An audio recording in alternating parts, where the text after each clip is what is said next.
You don't need to make a choice between the power of today's smartphones and the benefits of physical buttons. Hable One is the pocket-sized controller for your iPhone or Android device where all your smartphone's power is at the touch of a button. Have it all with Hable. Learn more at iamhable.com or on amazon.com in the USA. From Wellington, New Zealand to the world, it's the Living Blindfully podcast, living your best life with blindness or low vision.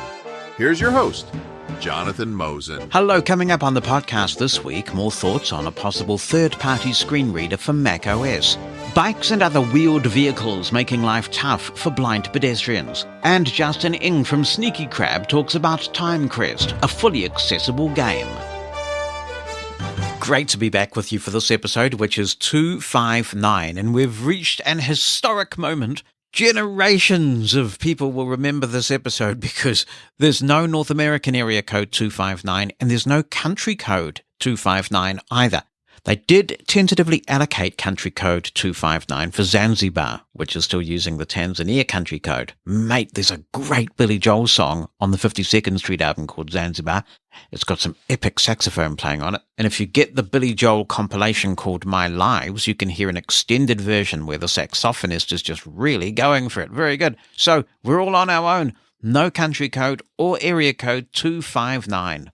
Somehow we will have to just keep calm and carry on. And one way that we can do that is to take advantage of the Black Friday through Cyber Monday sale. This will obviously only apply to our Living Blindfully Plus subscribers because the episode goes public after Cyber Monday. But Numa Solutions have a really good deal going at the moment. They've got this new plan where if you pay $90, you'll be able to have unlimited access to RIM every weekend for the next year. That is a heck of a deal, especially if you're inclined to help other people out. Spend a little time assisting somebody who's got a tech problem, perhaps. So do that without limits for a year for just $90. I mean, that's a good enough deal as it is. But if you are an existing RIM subscriber, then it's available to you for just $50 from Black Friday through Cyber Monday. So if you're a Living Blindfully Plus subscriber and you're listening to this nice and early, jump on this deal and lock it in. Once that special is over, it's available to everyone, regardless of whether you currently have a RIM subscription, for just $90. RIM is increasingly being used by the savvy blindness organizations and others around the world because of its ease of use, its reliability. Check it out at pneumasolutions.com. That's PNEUMA Solutions.com. And we thank them for continuing to sponsor our transcripts. Beep, beep. Do you like the Eagles? I like the Eagles. They did some good stuff, and they broke up in 1980 in great acrimony. There's a documentary you can buy. I think it's still on the iTunes store, and it's probably available on some of the streaming services, that tells you the history of the Eagles. It got pretty rough. It actually turned into a bit of a brawl between a couple of the band members. And when they split up, people kept asking, why don't the Eagles get back together? You know, a bit like the constant hankering for a Beatles reunion that went on all the way through the 1970s. And one of the Eagles members, was it Don Henley, said the Eagles will get back together when hell freezes over. And then they got back together in 1994. So they did an album called Hell Freezes Over. I tell you this as a huge non sequitur to segue us into the fact that hell has frozen over in the tech industry because Apple has announced that they are going to support RCS. This is a big, insert Joe Biden word here, deal. So what is RCS and why are people so excited about it? RCS stands for Rich Communication Services, and it's something that's been alive and well on Android for quite some time. For this to work, your phone has to support it, and your carrier also has to support it. It's an open standard designed really to be the long-awaited next generation of SMS, short messaging service. So that's your basic text message. It's been around for a long time, and it went viral in a way that its designers really could never have anticipated. So RCS is a lot more secure, and it's a lot more powerful as well. It does a lot of the same things that iMessage does. So if you send an RCS message to someone on Android and the recipient's got read receipts turned on, then you'll be able to see when they have read the message. You can send multimedia easily through an RCS message. The trouble has been that if an iPhone user messages an Android user or vice versa, then they can only use SMS at the moment because Apple has declined to support RCS. They've perceived iMessage as a major advantage of the iOS platform. It encourages people to use iMessage. There's something kind of a little bit elitist about that bubble that you get in the iMessage app when you're sending an iMessage. It's encrypted. It's robust. And the lack of operability of a good quality message protocol has been tremendously beneficial to third-party apps like Signal and even WhatsApp. WhatsApp is extraordinarily popular, particularly in some countries. Well, it's amazing how the threat of regulation can focus the corporate mind. And there has been some talk about regulation coming Apple's way because of iMessage.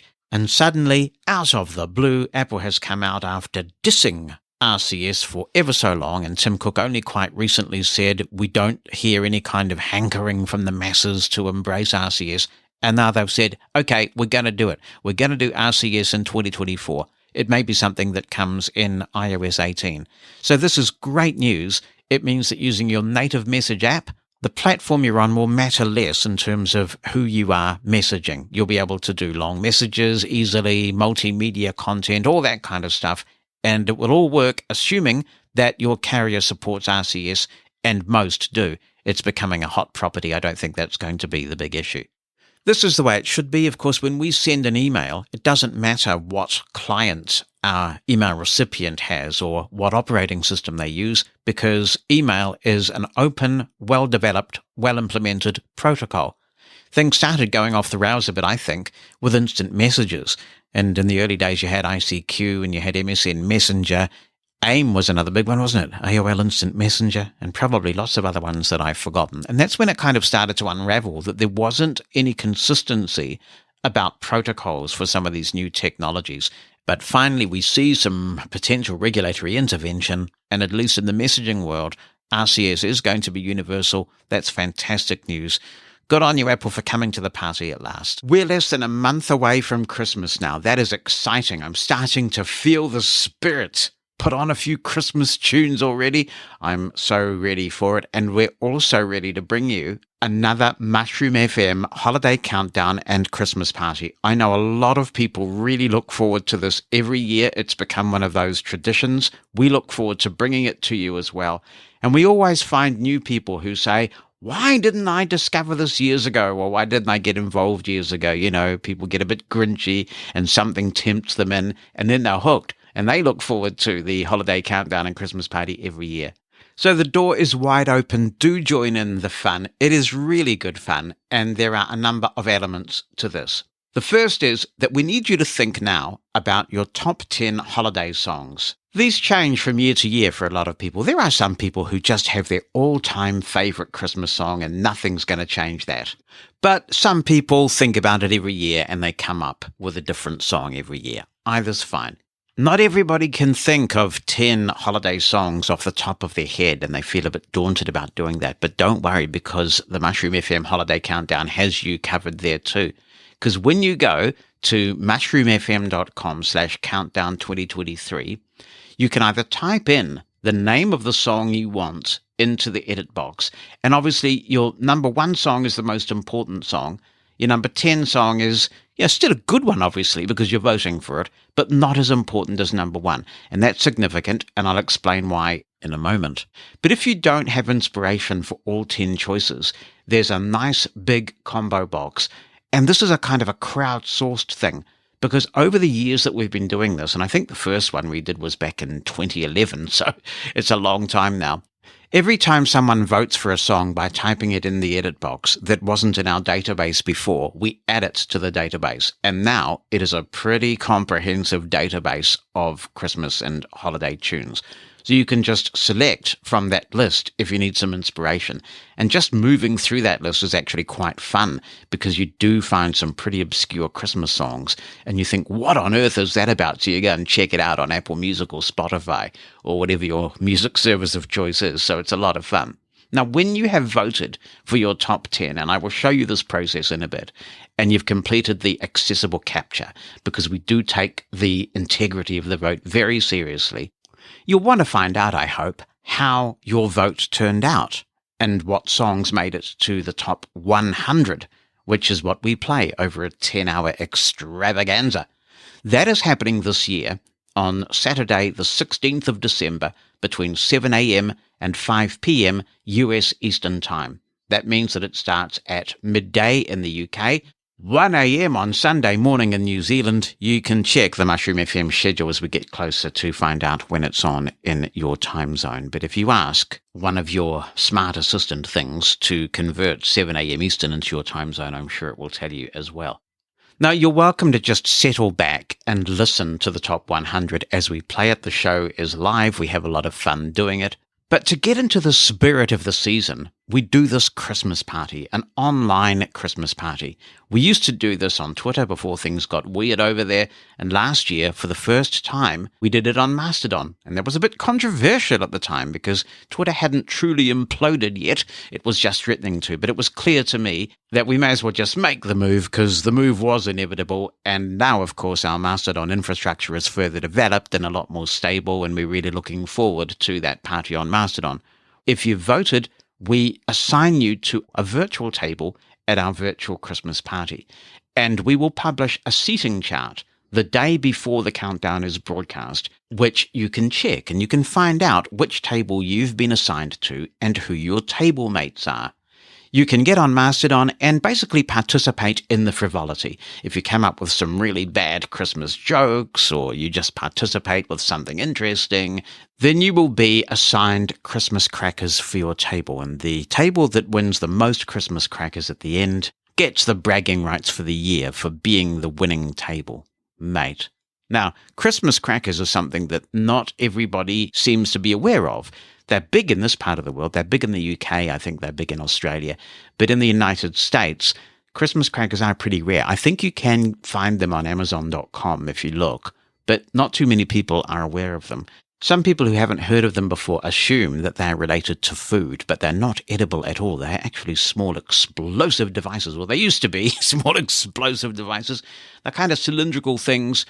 In a traditional Christmas dinner in certainly Commonwealth countries, they sit above your dinner plate and you pull the Christmas cracker with a table mate and they go bang, and then inside there's usually a terrible Christmas joke and a silly little Christmas gift and an even sillier little hat that you're often expected to wear at the Christmas table, at which incriminating photos will be taken. So we award you virtual Christmas crackers for your participation in the Countdown Christmas Party.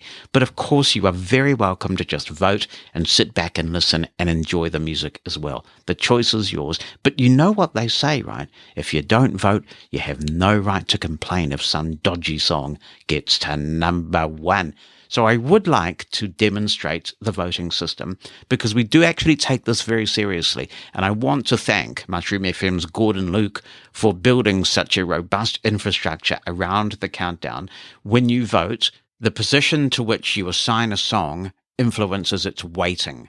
In our internal little database, if you vote something at number one, it will give it more points internally on our little algorithm than if you vote something at number 10. And so constantly, this algorithm is calculating the top 100 songs. One year, I think it was a couple of years ago, we did have a tie. That was the first time that happened. And we split the tie by looking at how many people voted one song at number one. And we awarded the number one position to the song that had been voted number one by more people when there was a tie on points. So, we do take it seriously. This is a truly authentic countdown going on, and we would love for you to participate. You can do that now by visiting mushroomfm.com/countdown2023, and I'll just briefly show you how this works. As coincidence would have it, I just happen to have a browser open to mushroomfm.com/countdown2023. Isn't that marvelous? And I've got my JAWS 2024 and my Microsoft Edge all here on my Windows computer.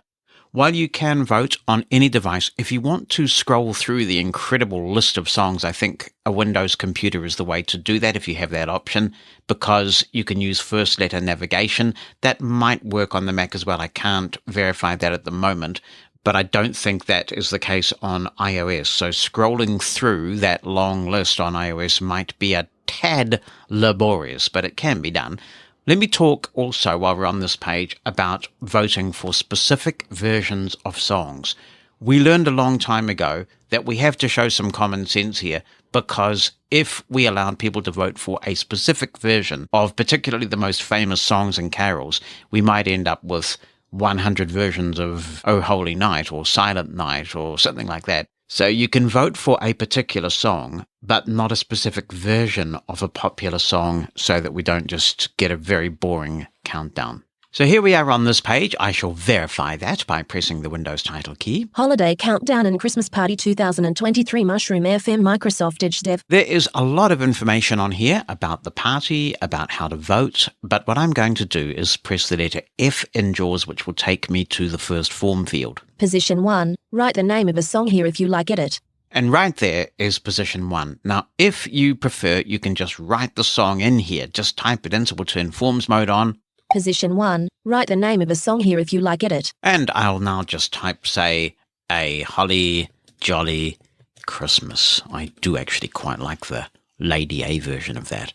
What really does help us a lot is if you are typing in the name of a song because it's not in our database, or even if you're just typing the name in of a song and you haven't checked if it's in our database, please do your best to make sure that the title is correct. Because sometimes we get votes for songs that we haven't heard of. We do check every single vote out. It is our earnest desire to enter any legitimate holiday song that is voted for. But if somebody enters a title and it's not the correct title, or they type a title in the artist and it's not the right title or artist or something like that, it does make our life hard. We spend a lot of time researching these things. So if you are able to cross-check that you've got the title and, if necessary, the artist of the song right, that helps us out immensely. Now, if I press Tab... Position 2. Write the name of a song here if you like edit. Now, this is quite intelligent code. Because I typed in the name of a song in position 1, it is not allowing me to choose from the list. So if I Shift Tab now... Position 1. Write the name of a song here if you like edit. A Holly Jolly Christmas. Very good. There's no list anymore. But now if I press Tab... Position 2. Write the name of a song here if you like edit. I can leave the edit field blank, but I can press Tab. Combo box. Select a tune for position 2. Column 4. And this is where we have a nice long list of songs. So let's say I want to put Wonderful Christmas Time by Paul McCartney in position 2. I can type as many of the characters as I need to. I can type W-O-N. Wonderful Christmas Time, Paul McCartney. And there he is, and it's all selected. So now I can press Tab. Position 3. Write the name of a song here if you like edit. And we can go through and vote for our 10 songs. I'll just tab through this. Combo. Position 10. Combo. Your full name. Edit. Now you're asked to enter your full name so that we can make sure you are appropriately recognized at one of our tables. Your email address. Edit.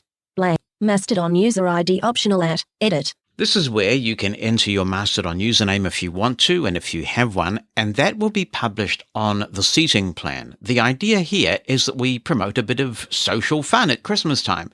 And if you look at table mates or even just other listeners who are participating in this and you want to follow those people, then you can do that. It's a good way to make some new friends on Mastodon, but we will, of course, also use the Mushroom FM hashtag, so you can simply track that hashtag and keep up with what's going on. So enter your Mastodon username here if you have one and if you'd like to. Any extra things you think we should know? For example, you may wish to tell us why you chose a particular song edit. This is quite useful. As one of the people who is playing these songs that you've voted for, sometimes I look to see why people have voted for the number one they have, and this information just gives us a bit of good stuff to work with and things to mention on the show. Which of these is a body part, house, prison or face? Edit. Blank. This is our incredibly clever accessible captcha. We do have a captcha in order to protect the integrity of the vote, and we wanted to make sure that it was a truly accessible captcha that didn't discriminate against anybody who couldn't hear Braille or couldn't see the characters, obviously. So this is a quick kind of intelligence test, and we have a range of questions that will pop up. Submit your vote button. And there's the Submit the Vote button, and that's all there is to it. When you do submit the vote, you will get an automatic response confirming that the vote has been received. If you don't get that, then do check your spam folder. We also have someone manually collating the data and entering it into the system and checking the integrity. And when that's done, you will get your official invitation to the Christmas party. So this is a fun thing, and I do hope, even if you haven't participated in it before, that you will We love to get a representative sample of the community voting for their top 10 holiday songs. Votes are open now, and they will close on Thursday evening, the 14th of December at 11:59, so that we can then put the show together. There is a bit of campaigning that goes on from time to time for particular songs, and if there is a song that you would really like to see at number one, then tell your friends, tell your family. I know a lot of people tell their work colleagues as well, and people vote, so the more the merrier. Let's spread the word and all head over to mushroomfm.com/countdown2023 and exercise the festive franchise. This email is from David Vandermolen, and he says, "Hi, Jonathan, a question that has been percolating in my mind for over 20 years now, and I have no idea why I haven't asked about this earlier, is whether there are podcasts or email groups where people discuss using JAWS or other screen reading technology on platforms related to their employment. I think such discussions would be so valuable for blind people looking for work, so that when in a job interview, they could knowledgeably speak about how they could potentially access specific software that a company uses. For instance, what got me thinking about this question happened when I was interviewing for a call center position in around 2002. I was asked whether JAWS worked with a call center platform called Swing. I had no idea. Now I'm in a situation at my work where we're switching from our own database to one operated by Salesforce, and for me, the switch isn't going particularly well. I would love to join a group of blind people who use Salesforce on the job and hear about how they're dealing with the challenges I'm having. But there must also be people who are wanting to work or currently working at banks, post offices, call centers, hospitals, and who knows where else that have experiences and or challenges related to the computer systems these places use. Why is a discussion like this so hard to find? Keep up the good work, Jonathan. I look forward each week to a new episode of Living Blindfully. Thank you very much, David. I see a lot of this going down on social media. It used to happen a lot on Twitter. It happens a bit now on Mastodon, although, of course, with the demise of Twitter from an accessibility point of view, the discussions have become a bit more fragmented. So social media is a good place to turn.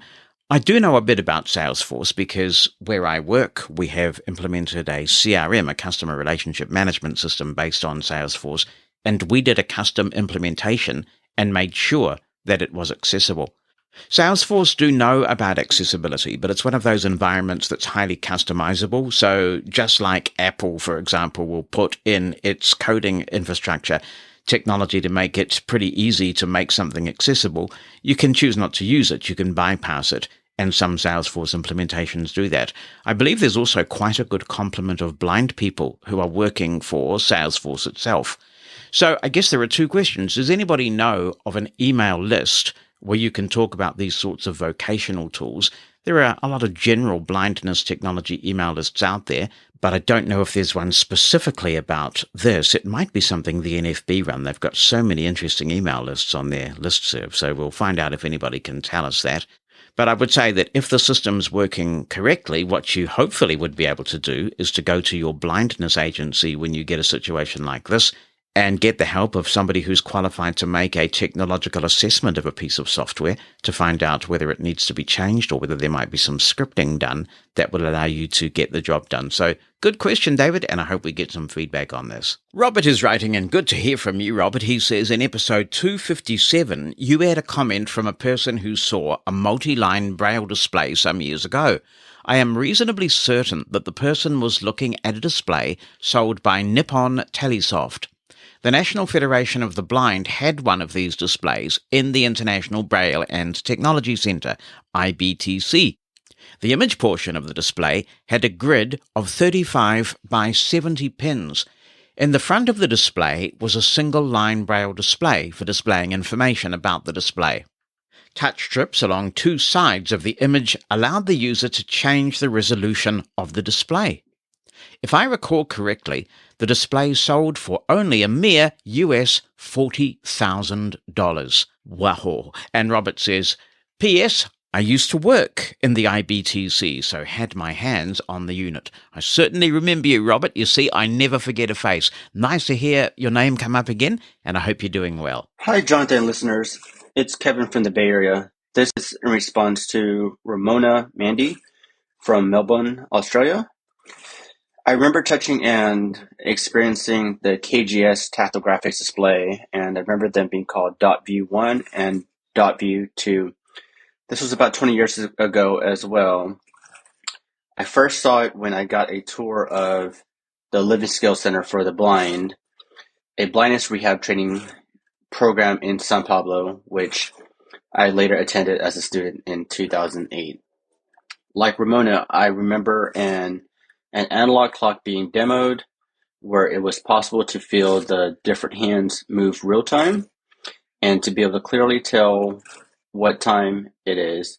I also remember being shown a map of the US where it was possible to feel the whole country map, then zoom into specific states. It was definitely a desktop unit, as like Ramona said.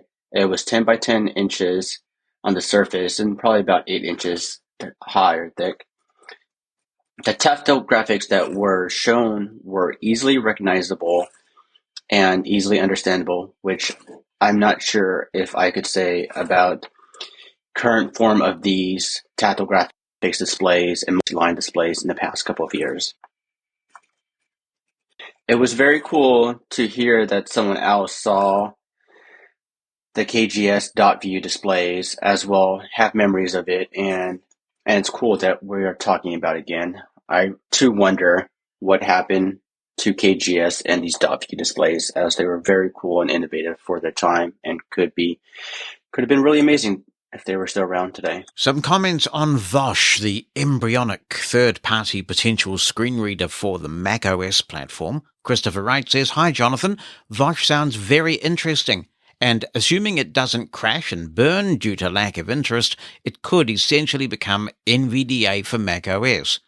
We've observed that even though Microsoft and Apple develop their own screen readers, they don't always receive the attention they should. Narrator updates aren't nearly as frequent as they used to be, and I worry they're getting to the good enough for 99% of users stage Apple seems to be at with VoiceOver. Perhaps it really is true the best way we get things done is if we do things for and by ourselves." Amen, brother. "With open source," continues Christopher, "we dictate our own future instead of relying on corporations like Freedom Scientific, Vespero, or whatever name they've decided to call themselves this week. Said corporation has a history of buying all major commercial competitors and being more willing to discontinue them, forcing everyone to move to JAWS/ZoomText. I said monopolistic behavior before, and perhaps that's not strictly true since we have Narrator and NVDA. But how about anti-competitive? Why is the JAWS annual license program restricted to the United States and Canada, even though you claim you want to help everyone around the world? NVDA is a big deal, particularly outside the United States, because it allows everyone to have access to a very high-quality screen reader for work and other things, rather than having to pay for the Vespero privilege. If Vespero decides to close tomorrow, that's too bad. With open source, as long as the community is willing to maintain the project, it's not going anywhere. I just hope Vosh doesn't end up being maintained by a single person like Orca. Maybe this will convince Apple to finally start taking VoiceOver seriously. More likely, it will do the opposite. Why should we do the work when a third party is doing it for us? We live in interesting times." Thanks, Christopher. Well, I partially agree with that. I don't agree with your characterization of Vespero, and it's not just because I used to work there. I wouldn't have worked there when it was Freedom Scientific if I didn't believe in the products and what they do. Let's not forget that JAWS was developed originally by Ted Henter. Ted is blind. JAWS for Windows' architect was Glenn Gordon, and Glenn is still there, and Glenn is blind. There are many, I think possibly the majority actually still, of software developers working at Freedom who are blind themselves. When you look at scripting and quality assurance, there are some of the best blind minds in the business who have devoted the vast majority, if not all, of their professional lives to making things better for blind people, and they can justifiably feel proud of that. All of the technical support people, to the best of my knowledge, at Freedom are blind or low vision. There is a lot of input from blind people still into JAWS. Now, undoubtedly, it is owned by a corporation, and Freedom Scientific / Vispero itself is a corporation. There's no denying that. And of course, there is a philosophical discussion to be had about the relative merits of open source versus closed source. We can talk about Microsoft Office and Windows and all sorts of things like that. But I would still maintain that what goes into JAWS is very much controlled by blind people. Indeed, Ryan Jones, who's now the product manager for JAWS at Vispero, is also a blind person, although I would contend that Eric Damry thought like a blind person. The way that he really intuitively understood what screen reading required was extraordinary. Vispero does not have a blind chief executive. I reached out when the current chief executive was appointed and requested an interview, never even got a reply, let alone a decline. And I think in 2023, for a company such as Vispero that plays such a critical part in our lives in manufacturing the technology that many of us use on the job, to not have a blind or low vision chief executive is just flat out culturally inappropriate. WindowEyes was undoubtedly a casualty of the acquisition of AI Squared. AI Squared bought GW Micro, and then the artist we now know as Vispero bought AI Squared. The motivation, and I can tell you this with absolute certainty, was not to take WindowEyes out of the market. WindowEyes wasn't really a sufficient threat to be bothered wanting to take it out of the market. The motivation was that ZoomText was the dominant player in magnification software. They wanted ZoomText, they had the money to purchase it, so they got it. But because they acquired the company, WindowEyes came for the ride. And I guess it does make sense from a business standpoint, when resources are constrained, not to maintain two screen readers, and clearly JAWS remains the dominant player. I completely agree with you about the software license. I keep meaning to reach out to Ryan, who's very amenable and willing to come on the podcast, and I will do that at some point soon. And when we do, I do want to ask this question because Scott Rutkowski asked this question a wee while ago, and I've been sitting on the question waiting until I get Ryan on the show. I completely agree that an antiquated dealer network appears to be prohibiting people from accessing JAWS at an affordable price, and that's really very unfortunate. It's great that NVDA exists. It keeps the commercial player on its toes, but I, for one, could not get my job done as efficiently with it. That's not to knock it, but it is the truth, at least for my use case. When I look at the things that I do with my screen reader, I can be a lot more efficient, and for me, efficiency counts for a lot. I also agree with you about narrator. I'm really disappointed with how that seems to have slowed down, and it's not evolving the way that I was expecting it to. I was hoping that by now we would have had a pretty compelling scripting proposition, and to me, the big threat to JAWS is not actually NVDA. That'll percolate away, and that's great, and it should always have its place. It's doing a lot of good in the world. But the big threat, in my view, is if Microsoft started to really get serious about narrator and put a much more viable screen reader in the operating system that was about more than doing basic things and working with the Office applications, but which offered scripting, provided an architecture for third parties to develop add-ons and sell them. That would be quite existentially threatening. Narrator is the one to watch, and I have no idea why it seems to have slowed down the way it has. Hello, Jonathan. This is Dave from Oregon, an alternative to VoiceOver on a Mac. That is exciting. If I could get something like JAWS working on a Mac, I'd truly be happy.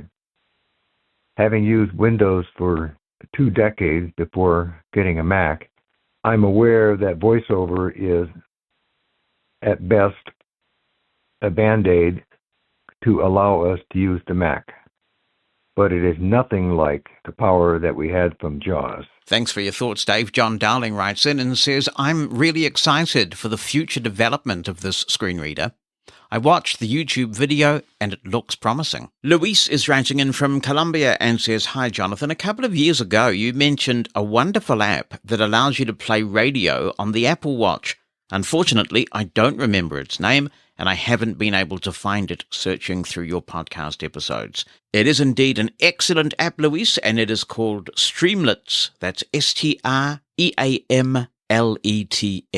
And the cool thing about Streamlets is that it has a good internet radio database. See, my watch even agrees it wants me to stand up in this app's honor. It is a good internet radio database, and it streams over the watch speaker. So for those of us who wear made-for-iPhone hearing aids who are still frustrated that Apple Watch doesn't pair with a made-for-iPhone hearing aid, this is a really super app. And it was Graham Innes who put a review of this together. So do grab Streamlets. It's a standalone Apple Watch app. So you can say to your Siri on the Apple Watch, search the App Store for Streamlets. I just did that. It came right up. So it definitely is still available. Fantastic app. Has something on the show got you thinking? Share those thoughts with the rest of the Living Blindfully community. Send us an email. You can include an audio attachment recorded on your computer or smartphone so we can hear your voice. Or you can write it down. The address is opinion@livingblindfully.com. That's opinion@livingblindfully.com. Or phone our listener line in the USA, 86460-MOSEN.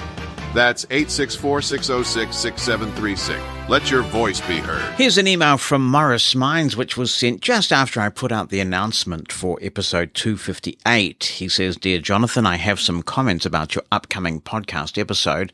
In your announcement email, you mentioned that there is someone who apparently is developing a potential alternative screen reader to VoiceOver.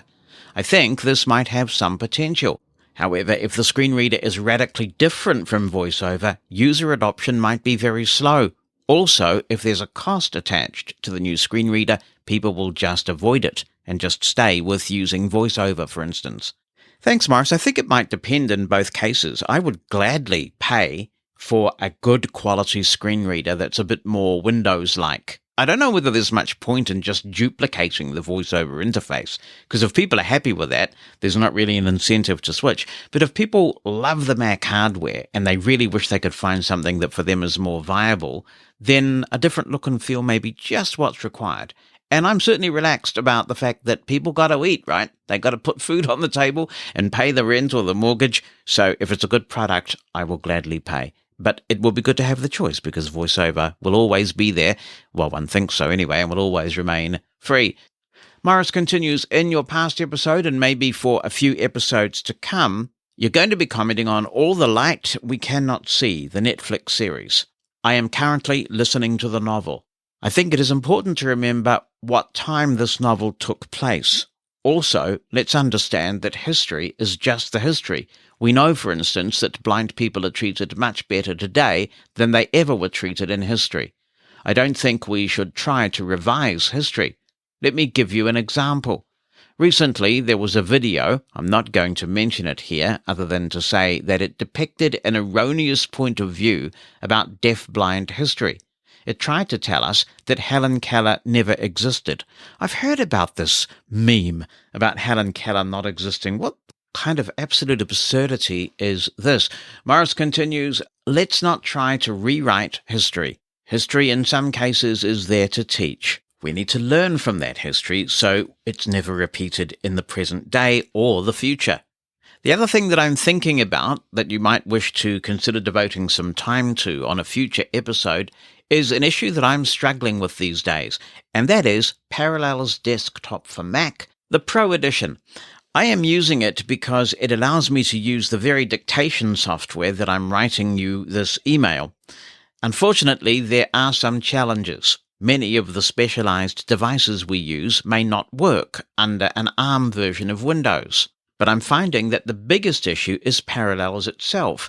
Sometimes, even though you're told that software should work with ARM, it does not, because Parallels forbids it, it seems. I will wrap this up to say this about Parallels. Unfortunately, attempting to get technical support for these frustrating issues, which can include issues with screen reader support, both on the Mac side and on the Windows side, leaves something to be desired. I hope all is well, and I look forward to hearing or reading episode 258 as soon as it's out. This leads me to a question. Has there been any thought given to how things may be made easier for those of us who use a Mac in terms of downloading? And I'm afraid the dictation has really messed this and I can't make sense of what the downloading is. Sorry, Morris, the dictation's really quite difficult, and I've done my best to translate it. He says, I do subscribe, meaning pay money for every month, as a means of supporting your efforts. Thanks, and I look forward to any response. Well, first, thank you very much for your support, Morris, and subscribing to Living Blindfully Plus and making this viable. I really do appreciate that. I'm going to assume that dictation I can't decipher might be relating to downloading the premium versions of the episodes of Living Blindfully Plus. On the Mac, you do, I think, have two choices that would work. One is to paste the URL into the Podcasts app on the Mac, the official Apple one, and I believe there's a pretty good Downcast app on the Mac which would do the job for you as well. So you would take the URL that you were sent or that you can log into Pinecast to retrieve as a Living Blindfully Plus subscriber, and then paste that URL into the appropriate field of either Downcast or the Apple Podcasts app. I hope that's at least of some help, and I really do appreciate your support. Regarding Parallels, I have heard it's pretty inaccessible and that it's a bit of an art form getting it to work. I've seen some really interesting posts from Callie Ford, who seems to be a very proficient Parallels user on the Mac, but from what I've gathered from his posts, it's not exactly easy, and it's certainly not as accessible as VMware Fusion used to be on the Intel Macs. To South Africa we go, where Gary Hoff is writing in. Hi, Jonathan, he says. I have a few questions, so please bear with me. Okay, Gary, bearing with you now. First of all, I have about a gazillion emails in Gmail which I want to clean up. However, I don't want everything deleted. I want to delete mails with a certain string, such as group, which will pop up in the subject line. I can find that by doing a search. I can delete 10 at a time, but I want to delete a whole lot in one go. But I can't seem to figure out just how to do this. Can you, or anyone else, please, in blocked capitals, help? I have been Googling to find out what to do, but I'm not winning. Gary, maybe somebody has a quick trick for you. I'm not by choice a Gmail user. I choose not to use it. But one way I can immediately think of is enable IMAP access, log in with your email client of choice and search for that thing, and then hopefully you'll get all the results in a nice list on your computer, press Ctrl-A to select all of them, and delete. Voila, that's your actual French. They'd all be gone. So I reckon IMAP might be a way around getting rid of a mass amount of emails like this using the search facilities of your standalone email client. Okay, says Gary, on to my next question. In my work environment, I often have up to 6 or 7 windows open at a time. I don't always use them in a particular order. Sometimes it can be pretty fast-paced, and it takes a while to go through the programs that are open by holding down Alt and tabbing through until you get to the program that you want. So, is there a way, or an app, or some ingenious way to set up shortcuts to jump directly into a desired program from wherever you are? Well, there are a couple of things you could try, Gary. If you're a JAWS user, you can press the JAWS key with F10, and this brings up a list of running applications, and that list respects first letter navigation. So press the JAWS key with F10, type the first letter of the window that you want to get to, whack enter, whack that enter key, and you should be there. If speed is really important, you might want to do what I do in live broadcasting situations, and that is to pin apps to the taskbar so that they always maintain their same position. Because when you do that, you can hold down the Windows key and press the number keys on your number row. For example, every time I press the Windows key and the number 1 above the QWERTY row on my keyboard, I get Station Playlist Studio. If it's not launched, the first time I press it, it launches the application, and subsequently, once it's launched, pressing the Windows key with the number 1 jumps me straight into that window and gives it focus. Windows and the number 2 does the same with Microsoft Word. I have a number of applications fixed to my Windows taskbar pinned in this way. And if you Google on this, you'll get information about how to do this. Once you've got it set up and you understand the Windows and the number key that you have to press, it can save you oodles of time, and you'll be able to get exactly where you need to go with a key press, and you're up and running. Marvellous. Third question, says Gary. I see that VT Remote from Station Playlist Studio can play .mp4 files. I don't often do this due to quality that might not be good enough for broadcasting. But I also discovered that Studio itself doesn't want to play .mp4 files in a live environment. Is there a setting or something that I don't know of? I do use a lot of video music files when working, and sometimes I want to play them in Studio. If I can't do this, I am faced with a choice. Either convert those video files to .mp3 or just play them in VLC Media Player, which is open all the time. And if it's only music and not karaoke, I don't worry too much about the music video. So I don't need visuals for those particular videos. Okay, so if I'm understanding your question correctly, Gary, there are times when you do want the video to be on screen, right? Because I think this might be in a live DJ context that you're talking about, as in DJing for parties and that kind of thing for functions. And to the best of my knowledge, Station Playlist Studio is not intended for that purpose. I don't think there is a way for the video to be rendered on screen in Station Playlist Studio because it is a live audio playback package. Okay, last question, says Gary. I promise. I checked out your demo of the Backpack Studio app, which was, as always, very well done. Oh, thank you very much, Gary. You mentioned that you can edit videos. Would I be able to import an audio and video file as one project, sync them up, and then mute the audio from the video file? I will obviously replace that muted audio with a better audio recording. If I can do this, I'll buy the app right now. It will solve a problem I've been having for quite a while. Thanks again, says Gary, for a brilliant and highly informative show. Thank you very much, Gary, for writing in. I don't think Backpack Studio is your answer here.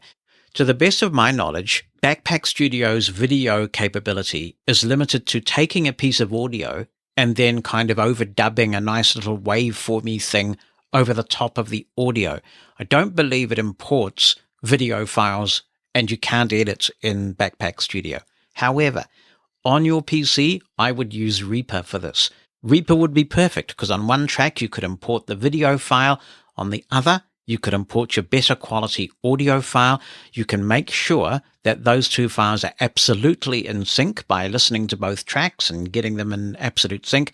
Then you simply mute the audio track from your video file and render as a new video file, and you've got it. So Reaper is just an amazing tool for so many things. This is but one. If others have any answers to your questions, Gary, I'm sure they will not be backward in coming forward. Living Blindfully is brought to you in part by Aira. That's the service that offers professionally trained agents to give you sighted assistance anytime, anywhere. It's good to see Aira now being offered as an accommodation in an increasing number of workplaces. There are so many ways that this can be useful, from getting past an inaccessible website, to navigating an unfamiliar building, to have someone read you a piece of paper and even take notes on that document, sending it to you later. When your workplace funds Aira as an accommodation, you can say goodbye to relying on sighted co-workers or apps that may not provide the accuracy or speed that you need on the job. Aira can improve your productivity, efficiency, and independence in your workplace. And when you advocate for Aira to be available in your workplace, you're not only improving your own productivity, you could be helping to make a dent in our high unemployment statistics. We're already seeing that workplaces that embrace the need for visual interpretation tend to hire more blind people. Win-win. Aira will work with you to advocate for your workplace to offer sight on demand. You can email them to make an appointment so an expert at Aira can help make it happen. The address to contact is access@aira.io. That's access@aira.io. Our community is hungry for quality games we can play, and Timecrest is one such game. It's accessible, well-produced, and, quite frankly, enthralling. To talk about this with me, the game and its history and the company, I'm joined by Justin Ng from the company that develops Timecrest, which is called SneakyCrab. Hi, Justin. Welcome. Hi, thank you so much for having me. I've got to ask you, where does SneakyCrab come from? How on earth did you come up with that name? So I founded Sneaky Crab with my partner, Lisa Gu, and we brainstormed a lot of different names for our company before landing on Sneaky Crab. I guess you could say Lisa's nickname, we call her the Crab. And so we added the sneaky part to evoke a kind of playfulness we wanted in our games. Fascinating. All right. You've had quite the career in software development, haven't you? You've worked in a number of big companies before you went out on your own. Yeah, always been working in technology. I've worked for Google, Microsoft, Facebook, back before they were called Meta. And I worked in a mobile gaming company called Storm8, where actually Lisa also worked there. And we really cut our teeth on being pretty early to developing games for the App Store. So I think that sort of set us up for making Sneaky Crab later. Right. The App Store is quite revolutionary, isn't it, in the sense that it really lowered the barrier to entry for many people. And what I find is that some of the best apps in the store are actually made by those small indie developers. Yeah, I think that that's really the magic of the App Store. I think prior to mobile applications, there were a lot of big companies that had good distribution. I think what the App Store solved initially was the distribution problem. It made it a lot easier to develop something and package it up, and Apple would take care of making it so that anyone who owned a phone could get your app. That is something that we take for granted now, but was a huge change when it happened. Not only is it taken for granted now, but I guess it's not viewed favorably by everybody, and Apple's being pinged for antitrust concerns, various other things. Do you have concerns about the idea that there could be a fragmentation of stores in the future from which you can buy your products for your iPhone or your iPad, or is that a good thing? Yeah, I mean, I think that that's a kind of problem where as a small app developer, we are just going to wait and see how things develop. Honestly, the App Store has been a great platform for us. We were very lucky that when Timecrest first came out way back in 2015, Apple actually featured us, gave us, honored it with one of the best of 2015 lists. And the relationship with Apple has been great. I think as a consumer, more competition and more options is obviously a great thing. But, I can say that while being very happy with what's happened to us on the Apple platform since. Yeah, I must say I'm mixed about this because I go way back to the days of before cell phones were smart, and then my first cell phones that were smart was Symbian, and you had to go all over the web trying to find where the websites for all these Symbian developers were. So from a point of view and ease of use for those people who struggle with this kind of technology, knowing that there's just one place that you have to go to find all the apps that are out there has some benefits. Absolutely. And I think that it's so easy to cast things as good or bad. And you really have to think about the whole package of it. And it's complicated. When you look at the App Store, there's a great many wonderful things that it's brought. We talked about distribution as one of the big advantages of it for developers. It makes it simple. It's not confusing. As you said, on the Symbian platform, you had to go all over the place to try to find apps.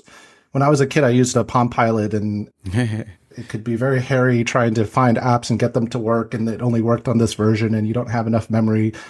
We take for granted that things actually work. But I think in trade-off for that, Apple holds a lot of control in order to give that experience, right? And you can't really have both things. If you open it up to everything, then the world becomes a little bit more complicated, but you have more options, right? And more options and more possibilities. Maybe there's a different way that Apple hasn't thought of that is great for consumers as well. So I see it as a very complex problem with a lot of different possibilities.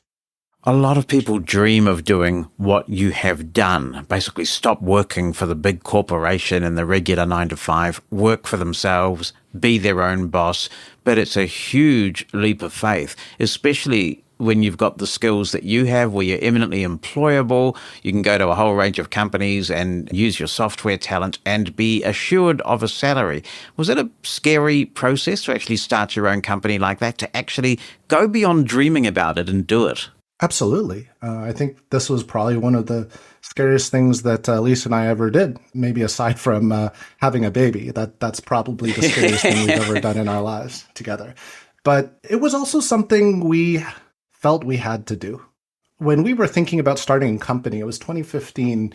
And in our minds, mobile gaming, we felt, was starting to stagnate. A lot of the games that were coming out had very simple themes, very simple mechanics, very simple ideas. And it was just sort of flooded with this. And then there wasn't this evolution of depth. I think what a lot of people were doing were just adding IPs to already very simple mechanics and themes. And we felt that mobile gaming was the only medium that didn't have sort of deep emotional stories and narratives with stakes. And we really wanted to do something in this space. You know, Lisa's always been an extremely creative person. She's always been writing her whole life. She was a game director. She always took care of a lot of the creative aspects of games in her career. I've always been on the technical side, but always deeply interested in story and narrative. You know, I directed plays in high school. And we found that we could do this collaboration where we could start telling stories on a mobile platform, right? And we wanted to make a game that would have a deep narrative and big twists and big emotional punches, right? And this was really important to us to do. And not just that, we thought it would be really cool if you were the main character in this story. We weren't happy that in a lot of games, you started out as a character in this, but then the options that you were given were just ultra linear. They didn't let you really express yourself. You didn't really feel connected to the characters. You didn't really feel like you were a part of the thing, right? That you were just kind of being guided by someone else into being someone else, and it wasn't really you. And so, you know, we were very proud of making Timecrest as the thing we felt like we had to do to solve all of these problems. So when you put Timecrest together, is it a joint thing in the sense that you both write a little bit of code and a little bit of the storyline, or is there quite a clear division of labor there where you're doing a lot of the coding, Lisa's pretty much designing the story and the text? Yeah, I think the simple answer is that Lisa does all the writing. I think there's more than 640,000 words now in this story. And, you know, she gets all the credit for that. I do all the technical work and the coding and so on.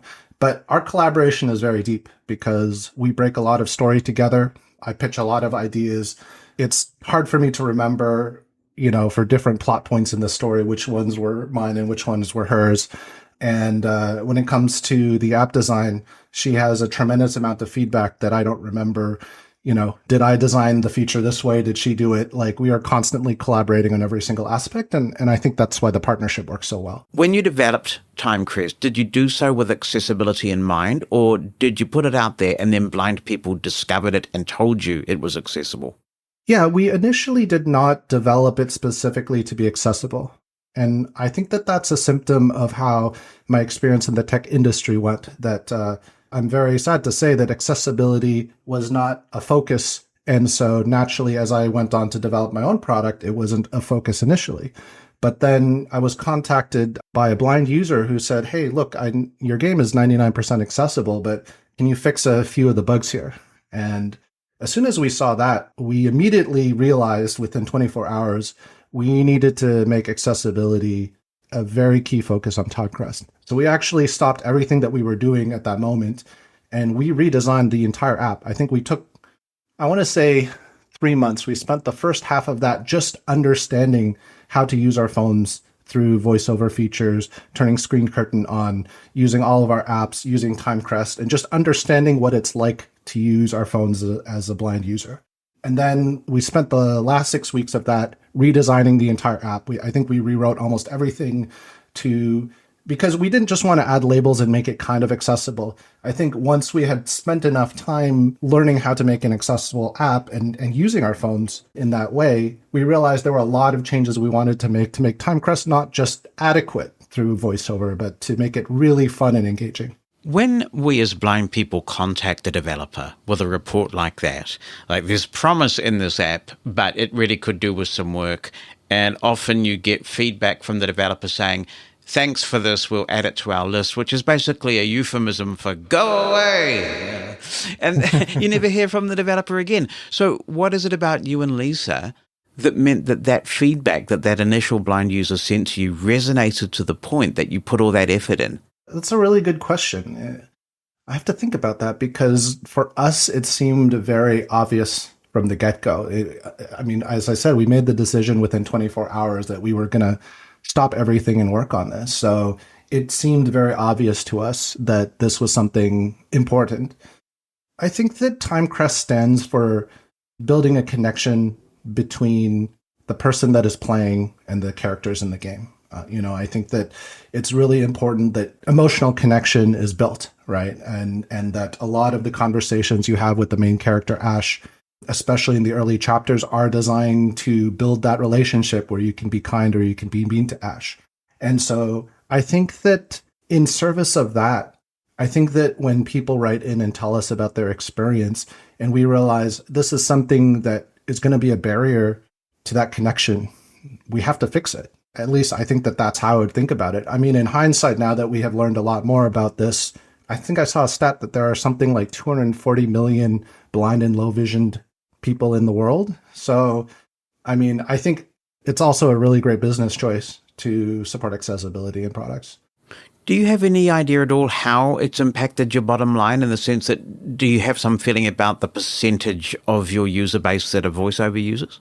Yeah, I'm not going to share specific. You can't blame a guy for trying. No, absolutely. You should ask. But it's been significant. I mean, If you look at our update notes, almost every single update has some voiceover or accessibility related fix or feature. And so I think that should show how important it's been for Timecrest. Timecrest is a game that can be played by both sighted and blind alike. And yet we still continue to spend a lot of time there. So it's been a very, very important set of people playing Timecrest that are blind.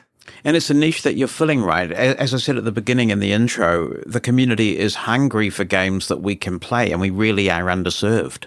Yeah, absolutely. I think it comes down to when you're developing a product, you got to start with building something that somebody can love. And I think what's really cool is that Timecrest is a perfect format for those using accessibility features. The fact that it's so much text, it's a story, and it's communication, it lends itself really, really well to being highly accessible. The funny thing is that if you are playing this game using voiceover, then all of the text is being read to you. So I would argue you may even be having a better experience than the sighted users. Do you get a chance to tell that story to other developers? Some years ago now, when I was doing consultancy work and running my own company, I ran a very short-lived podcast that was targeted at both the app development community and the blind community to try and evangelize for app developers that actually not only is accessibility the right thing to do, it makes business sense. Do you get to tell that to developers very much? Yeah, I mean, when I'm speaking to other developers, I certainly do not hide how important it has been for our business. And I've found that that's the most important thing, is showing success cases is the best way to convince others, at least, from maybe this is a little bit inside baseball, but like when we're making decisions in meetings or I'm talking to other businesses, often just pointing at other successful cases is the best way to convince people to give things a try. Yeah. And so, I'm proud that Timecrest, I think of as a great example of why, other apps or games should be focusing on accessibility. Now that you did that and you retrofitted the app so that it's fully accessible, how much effort do you think is involved in continuing to make the game accessible as you develop it further? It doesn't take that much. Honestly, it's mostly, I'd say it's education and it's a mindset change. Education is that as a sighted developer, it takes some time to build empathy and to learn how an app works using accessibility features. And I think that took a little bit of time to learn and invest in, but it was highly worth it because the rest almost comes for free. I think realizing all of the pain points in Timecrest and rewriting it to be mindful of that, I think once that was all done, it was just a mindset change in the future. When building in new features, when adding new content, when adding new things to Timecrest, as long as you're thinking about accessibility from the beginning, I don't even think of it as a cost. I think of it as just a different way of designing the feature, if that makes sense. Now, for those who haven't played Timecrest, and a lot of people have, of course, who are listening to this podcast, but there will be some who haven't, let's talk about the game itself. Can you give me the elevator pitch? Tell me a bit about Timecrest, as if we were doing a 60-second ad. Sure, yeah, absolutely. So Timecrest is a story. It's a young adult fantasy story where you are the main character. So there's a young mage named Ash who is contacting you frantically through their pocket watch, asking for your help. And that's because Ash's world, Alencia, is about to be destroyed by falling meteors. You're able to demonstrate the ability to save Ash's world by turning back time. But there isn't long to celebrate, as Ash is suddenly being hunted by someone who informs both of you that you've done the impossible. Your use of time magic has broken the rules of magic. So, whether you choose to save the world or do something else, we feel this is a journey that'll let you explore a lot of really wondrous places. You'll meet people that will either become your friends or your enemies. And I think it's an adventure of a lifetime. And young adults are your target audience, is that correct? Who do you see this appealing to in terms of the demographic? Yeah, I think we tried to write a story that was universal, that anyone could enjoy, but within that you pick a genre, and we love fantasy stories, we love time travel, and we really sort of enjoy that genre. And we picked young adult because I think that there's a sort of youthful perspective that Ash and the other characters of that age have that I think is refreshing. I'm in my 40s now, and it's interesting, sort of, you can get more and more jaded the older that you get in life. And I think that it is actually refreshing to see a more youthful perspective on life. That's one of the things that I have a toddler, and she goes through life. Yeah, she goes through life learning things, experiencing things, and there's a certain sort of honesty to that I think is really fun to experience, right? So I think that even though the characters are young adult, I think that regardless of your age, it's very enjoyable.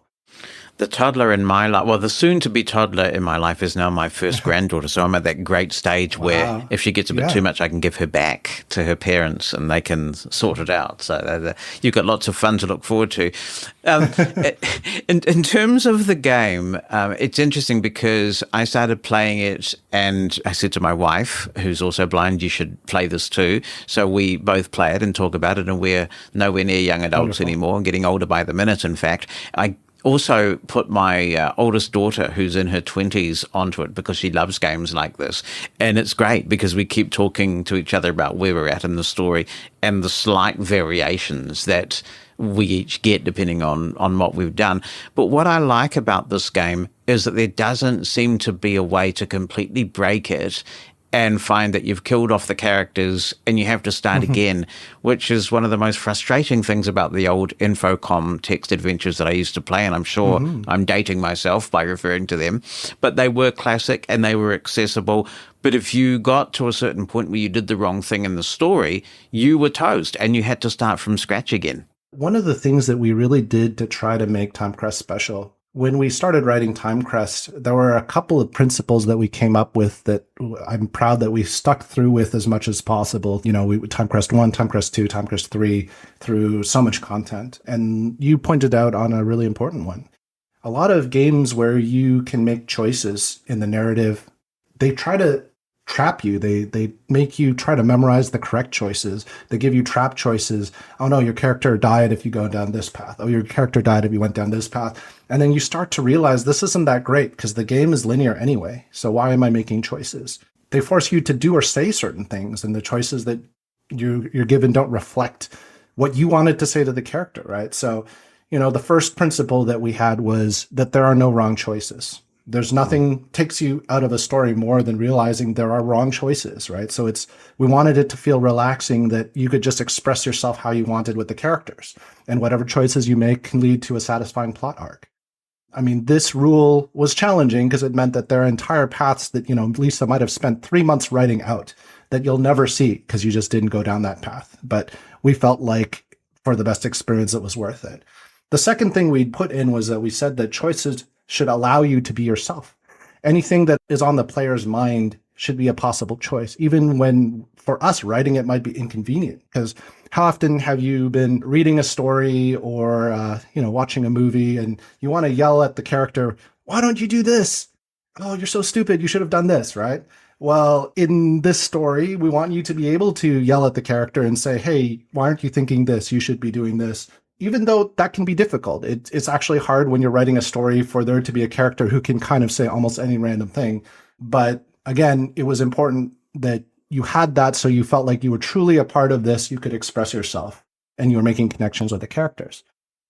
And, finally, we wanted it that small moments could build connections. That means that, in a lot of these kinds of things, when you make a choice, either you're too powerful and suddenly the whole plot changes in an unnatural way, just can impact and change everything so much. There are choices that do that completely change the course of things, no doubt. But what are missing often are the small moments, right? So, the way I'll say that is it's not just what you do, but how you say it. The characters in this game have feelings, and they'll remember how you made them feel. And so future storylines and future things that characters say back to you might be because you kind of hurt their feelings or because you were super nice to them. And so that small sort of subtlety was something we really thought was important to put in this. I do wonder about that because at the moment I am up to chapter 9. I've slowed down a bit because at the time that we are recording this, we've got an election on in New Zealand, and political junkie that I am, it's interfering with my Timecrest playtime. But when I have this interaction with Ash, in my mind, Ash is like my kids when they were teenagers, and actually particularly my daughters when they were teenagers, and I'll come back to this question. But now I kind of think, how would I want to engage with Ash if Ash were my grandchild? And so I'm trying to do the empathetic responses and appreciate that often Ash is in some very difficult situations without trying to put too many spoilers out there. So I try to be kind in my responses. But obviously you also have the choice to be quite brusque and grumpy and a bit standoffish and offhand. And I have wondered what Ash's responses would be like in return if I were not trying to be kind.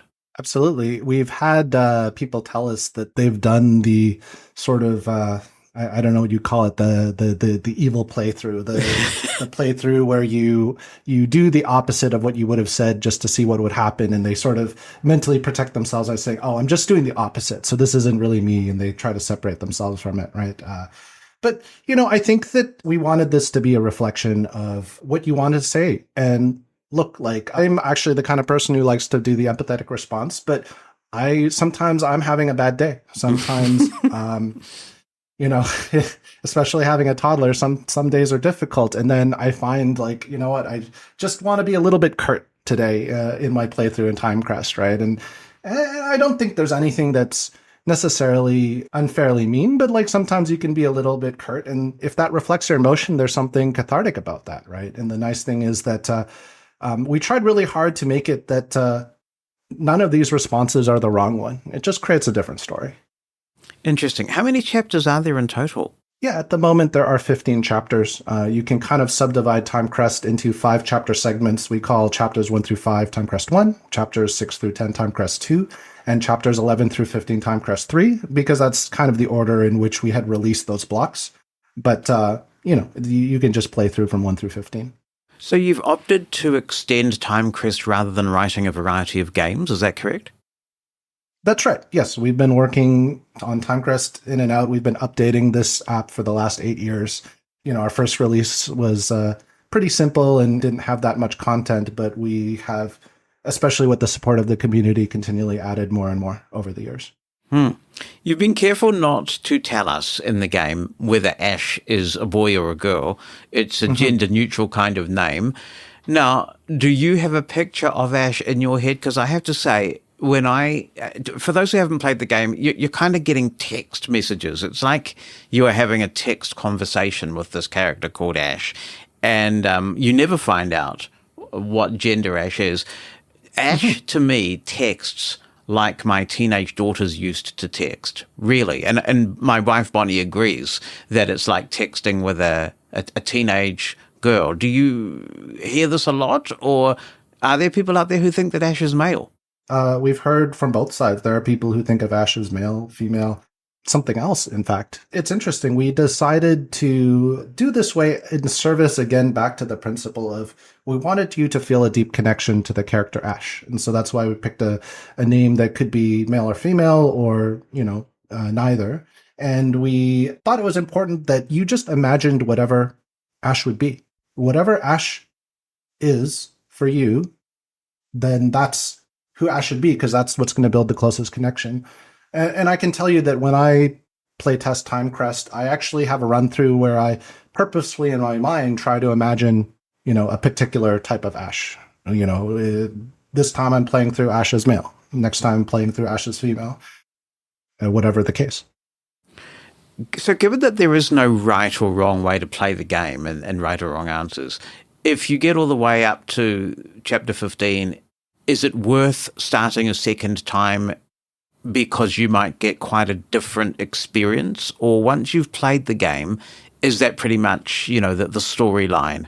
Absolutely. We've designed Timecrest to be something really fun to play over and over again because there's anywhere from 2 to 4 choices you can make, and we tried really hard to make all of the choices you could make at every step fun and interesting to do. And so it's designed for replayability. It's designed to go back and explore and see all of the different stories. You'll often learn a lot of different, really interesting things about the characters, the plot, the story by going down different paths. And we still worked really hard in service to make those different paths still feel like they have a very strong beginning, middle, and end. Not just that, but we also have these side stories called the Memory Oracle. It is a feature that unlocks once you get to chapter 9. And think of it as little short stories that give you more of a background on some of the side characters within Timecrest. And within some of them, there is, for example, this one featuring the first mage of Valencia. And that story is kind of a long one and it's hard to unlock, but really gives you a history of where this world came from. I think it's a really important story. So it'll take many playthroughs to be able to unlock them. We tried to make it fun to explore the game over and over again, that you continue to earn some memory fragments and some void crystals, which you can combine in order to unlock these memory oracles and get an even deeper experience of the game. One thing I also appreciate, and I'm sure men in our community will, is that it's essentially free to play. I mean, there are many things that you can unlock by paying for them, but at a basic level, and if you're willing to, wait for things to unlock, you can play a lot of the game without cost. That's right. Yeah. And we felt that it was very important that we reach as many people as possible with this. And so it was important to us that Timecrest is designed to be a game where you can play completely for free, never spend a single dollar on the game. And it might take you a little bit longer to reach everything and unlock everything, but eventually you're going to get there and you're going to be able to experience all of the content in the game. Now, those people who choose to support us, we really appreciate if people use in-game purchases. You can buy in-game currencies that will allow you to speed up some of the timers, get some features that, may double the relationship points that you're earning with some of these characters. There are fun little items that you can purchase, like a teleport orb generator that kind of deepen your experience in the game. And all of these things are optional and fun for those who want to give those things a try and support us. But at the end of the day, if you don't want to spend, you don't have to. Yeah, it certainly does speed it up, and as you say, it's great to support the work that you're doing. I bought the intro pack, actually, which really gave me a massive kickstart, because that goes for a week and basically allows you to skip a lot of the time delays. And that was good. Now I'm buying time crystals and things like that, and I'm happy to happy to do that. You're on iOS, iPadOS, and watchOS right now, I believe. Are you ever considering going to Windows? Yeah, that's a really good question. I think we've considered all sorts of things going to other platforms, but at the moment, the reason we've stuck to one platform is simply that we're a very small team. It's just the two of us working on Timecrest. We've been doing this day in and day out. And so we have to continually make very hard decisions on where we put our efforts and what we support. And every platform we add increases the time it takes to test, to make sure accessibility works, to make sure everything works. And so unfortunately, we've been unable to jump to a lot of different platforms that we'd love to be on. So the short answer is no, we're not on Windows, but, depending on community support, depending on how successful Timecrest continues to be, we're always open to expanding. And I guess some sort of web UI might be possible if you can log into that web UI so you can keep your place. Timecrest might lend itself well to that sort of environment. Absolutely, yeah. I think that would be a very fun way to play the game. So this is Timecrest. It's available at timecrest.com if people would like more information, and you can search for Timecrest in the App Store. It's a great game to play, and I think you've done exceptional work on the accessibility, and I really appreciate you coming on the podcast to talk with us about it. I really appreciate you having me on. It's been really fun. Transcripts of Living Blindfully are brought to you by Pneuma Solutions, a global leader in accessible cloud technologies. On the web at pneumasolutions.com. That's PNEUMA solutions.com. It's a good game, that Timecrest. Holy muffy, it's good. Thanks to Hable One for being a sponsor of Living Blindfully. Many people understand the power and benefits of smartphones, but they'd rather have physical buttons, not touchscreens. With Hable One, you can have both. Hable One is a portable keyboard for your Apple or Android smartphone that easily fits in your pocket or purse. With the press of a button, launch and navigate all your favorite apps, play and pause music and podcasts, and even send messages by typing faster with the Hable One, though no Braille knowledge is required at all to make use of the powerful portable keyboard functions of Hable One. It's easy to use when you're on the move, and it gives you added peace of mind because you can keep your smartphone out of sight while fully controlling it. So you can safely access your bank account with privacy and security in public places while your phone is in your pocket, for example. It's easy to get started with Hable One with clear documentation and plenty of YouTube videos showing exactly how it works. There's a Hable One distributor near you, including Vision Australia, AC Guys, and Amazon.com in the USA, or buy from the Hable website itself. To learn more, visit iamhable.com. That's iamhable.com. Now let's go to Canada, where we're going to take a walk with David Lepofsky, who has got a problem with a bike footpath on a sidewalk, as they call them in North America. He's put a YouTube video together to advocate about this, and we're going to have a listen. My name is David Lepofsky. I am blind. I live in Toronto, Canada. I'm a retired lawyer and a volunteer disability rights advocate. I'm the chair of the Accessibility for Ontarians with Disabilities Act Alliance. I'm also the visiting research professor of disability rights at the University of Western Ontario's Faculty of Law. Let me show you a dangerous new disability barrier that the City of Toronto has recently created in the heart of busy Midtown Toronto using public money. Here is a new sidewalk on the north side of Eglinton Avenue running east from the Eglinton and Avenue Road intersection. I have safely and independently walked alone on this sidewalk many times using my white cane before the City of Toronto made a very dangerous change to it. The city put a new bike path on the sidewalk right alongside the road. As I walk on the sidewalk, I have no way of knowing that there's a bike path here. Even if you told me that there's a bike path on the sidewalk, I can't tell where it is, so I can avoid walking in the bike path. This is the first time I've encountered this ridiculous sidewalk design. I have walked alone independently and safely on countless sidewalks. I am trained to use my cane systematically to tap the ground in front of me where I'm going to step. My cane is an extension of my index finger. It points at the ground in front of me. I tap the tip of my cane back and forth in front of each foot, or I sweep my cane on the sidewalk back and forth in front of each foot. Before I step, the cane tells me if there is an obstacle. Here I am walking on a typical sidewalk. I use my cane to follow the sidewalk edge, either this edge on my left side, which has a step down to the road, or the edge on my right, which has grass along the edge. We call this shorelining. On a typical sidewalk, it is easy to shoreline. I can even switch from using one shoreline to the other. Here, I've switched to a more cluttered sidewalk. It is harder to shoreline along a cluttered sidewalk, like this one on the north side of Eglinton West, near the corner of Headington. It is easy to walk east on the north side of Eglinton, approaching Avenue Road, shoreline along the edge of the sidewalk to my right, where it steps down to the road. There is a bike path to my right, down at street level. It poses no danger to me. I know I am safe up on the sidewalk. But once I cross Avenue Road and walk east on the north side of Eglinton, the disaster begins. On this new sidewalk, the city built this new bike path up on the sidewalk alongside the road. There is no clear, obvious cane-detectable barrier between the bike path and the sidewalk's pedestrian area. When I sweep my cane back and forth in front of me, nothing tells me there's a bike path here. I only know there's a bike path here because a sighted friend told me. I'm walking east, shorelining along the edge of the sidewalk to my right.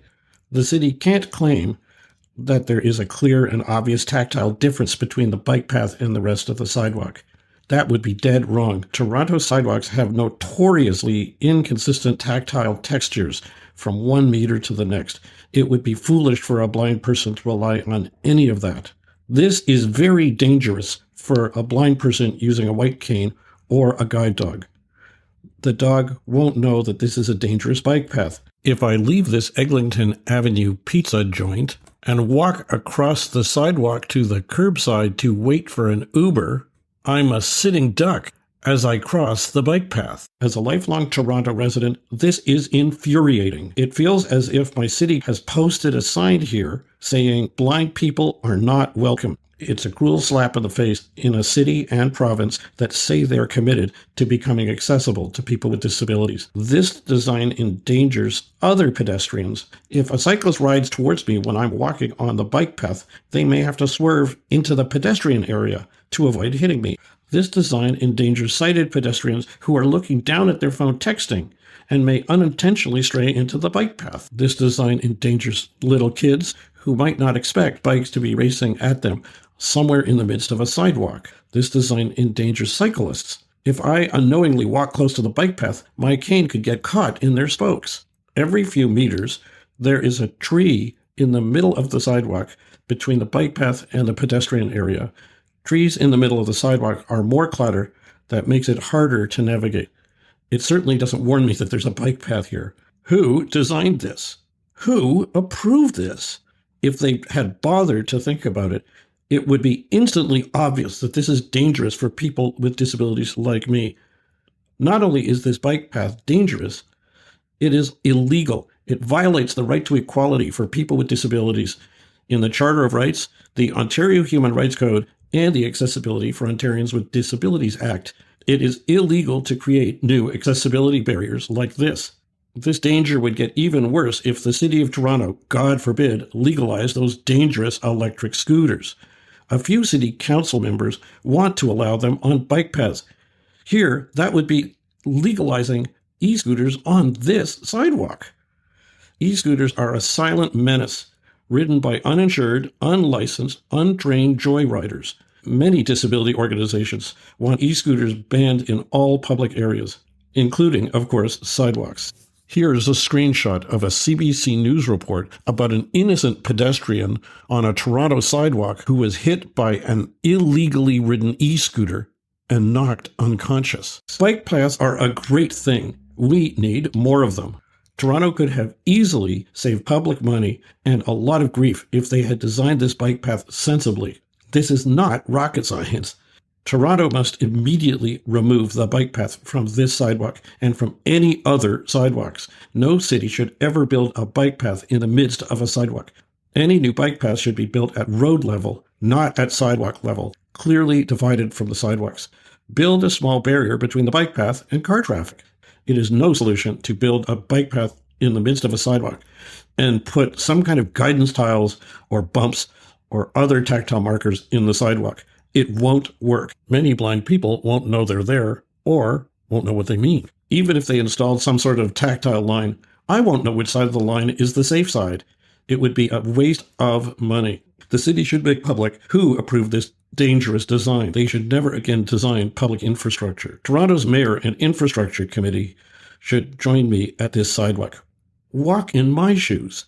Tell me how I'm supposed to know where it is safe to walk on this sidewalk. The Ontario government must also step up to the plate. We need a new provincial regulation setting safe bike path accessibility standards so that this never happens again. The Accessibility for Ontarians with Disabilities Act requires the province to lead Ontario to become accessible to people with disabilities by 2025 by enacting and enforcing standards like that. Creating new barriers like this wastes public money. It wastes public money if each city has to reinvent the accessibility wheel. People with disabilities should not be treated as second-class citizens. We deserve better. Learn more at www.aodaalliance.org and on Twitter at AODA Alliance. Thanks, David, for sending the link to that YouTube video. A number of things to talk about here. First, what we heard in the audio of that video, and obviously what sighted Canadians are seeing on YouTube when they look at that video, is an example of excellent advocacy. The audience here is clear. The audience is anybody who's interested in justice, in fairness, in making sure that the law is complied with. And it appreciates that not everybody knows how a white cane works. Most people hopefully associate the white cane with blindness, but they might not actually know what information a white cane provides to a blind person. Or they may not know that a blind person isn't just flailing the white cane around without any kind of method. So that's explained to somebody who might not have any knowledge of that before watching this video. It then simply but clearly and forcefully articulates the problem that this bike pathway is causing, and then it comes up with specific steps that should be taken to remedy this issue. It also highlights the e-scooters, which for many of us, where they have not been made illegal, are the bane of our existence, or one of them anyway. I'd love to see e-scooters banned where we live. So if you want to know how to do advocacy right, it's hard to go past that one. That was an excellent piece of work there. In terms of the subject matter itself, oh my goodness, this is an old chestnut, isn't it? But I suspect it's becoming an even bigger problem as governments become more aware of the need to go green and encourage cycling. But I can remember 30 years ago being involved in an advocacy video here in New Zealand called Who's the Footpath For? Footpath is what we call the sidewalk in this part of the world. And there's certainly a bit of tension there between those of us who believe that the footpath or sidewalk is strictly for pedestrians and get wheeled vehicles off it altogether, and people who are concerned particularly about kids cycling to school on the road. But hopefully we can all agree that having a bike path inserted in an area that was once for walking without any kind of tactile way of discerning where the bike footpath is a pretty concerning development. How's it all going where you are? Have you got similar issues? Are you engaging with the authorities on subjects like this? By all means, get in touch. And thank you for sharing a great piece of advocacy work, David. If you want to comment on this opinion at livingblindfully.com, 86460-MOSEN is the number in the United States, 864-606-6736. Now, I have a sincere apology, a mea culpa to do, because we're going into the Bonnie Bulletin, and I'm certainly not sorry about that. But I am sorry that I screwed up the recording rather badly. And unfortunately, because of the length of this and the fact that Bonnie's got family commitments and it's hard to be spontaneous a second time and a whole bunch of things, I can't re-record it. So yes, I know that Bonnie is clipping badly. It's not her fault. It is mine. I haven't used the iPhone 15 to record from FaceTime before and forgot to recalibrate the levels accordingly. So sorry about the clipping. It's totally my fault. But Bonnie's got some interesting things to say while she's been stateside, so I hope that that makes up for it. Also, it does improve a little bit as we go along.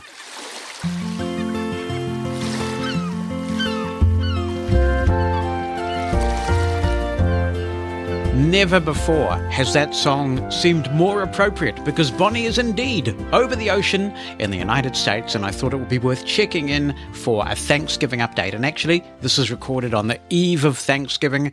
Over to you, Bonnie Bulletin. Hi, guys. How are you? Oh, I'm good, thank you. On behalf of everybody, we're all good. All of us in 113 countries. But more to the point, how are you doing? I'm good. Weekend to the trip. Very tired, but doing well. So what are the highlights so far? How was the trip over on that long flight? Was it about 16 hours?